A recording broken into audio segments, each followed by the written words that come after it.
Hello everyone, welcome to another new mini blog. আশা করছি সকলে খুব ভালো আছো, সুস্থ আছো। তো আজকে হলো দোলের দিন।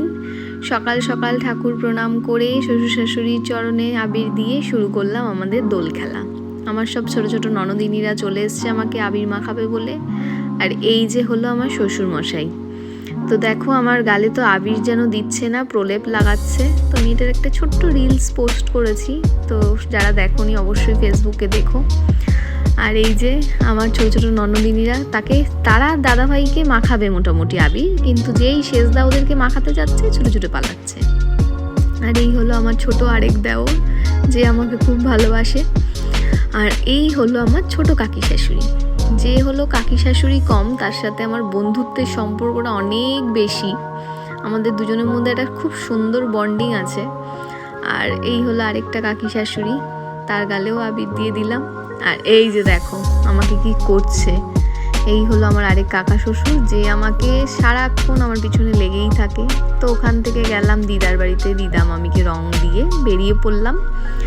তো বেরিয়ে গেছিলাম যেহেতু আমার শ্বশুর মশাইরা 7 ভাই, তো সবার বাড়িতে বাড়িতে মোটামুটি যাওয়া হয়েছিল।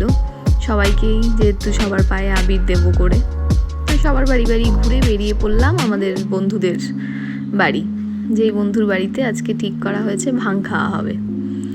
তো ভাং তো কম, এটা লস্যি বেশি হয়েছিল, কিন্তু খেতে প্রচণ্ডই স্বাদ হয়েছিল। তো ওই লস্যির মধ্যে বলে না ওই ভাঙের গুলি মিশিয়ে দেওয়া, তো সেটাই হয়েছিল, কিন্তু খেতে সত্যিই খুব ভালো হয়েছিল। একটু মিষ্টি বেশি হয়ে গেছিলো। আর গেছিলাম এই বন্ধুর বাড়ি, আর ওর পাশে যে দেখছো দিতিপ্রিয়া, ওর বউ।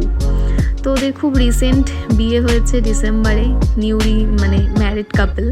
তো ওদের বিয়ের পরে এটা প্রথম দোলযাত্রা, তো ওদের একটা আলাদাই আনন্দ ছিল। তারপরে এই যে দেখো ভাং তো কেউ বুঝতে পারবে না আদৌ ওটা ভাং কিনা, তো সেটা বানিয়ে তারপরে সবাই মিলে একসাথে খেলাম, প্রচুর আড্ডা গল্প হলো। তারপর ওদের ঘর থেকে বেরিয়ে রাস্তার সামনে শুরু হলো, প্রথমে তো বেশ ভালো করে আবির নিয়ে খেলা টেলা হলো, এটাকে বলা হয় ভদ্রস্থ রং খেলা। তারপর শুরু হলো এই যে দেখো সব বাজে বাজে রং নিয়ে একে তাকে মাখাচ্ছে, আমাদেরকেও জোর করে পুরো ভূত বানিয়ে দিয়েছিল।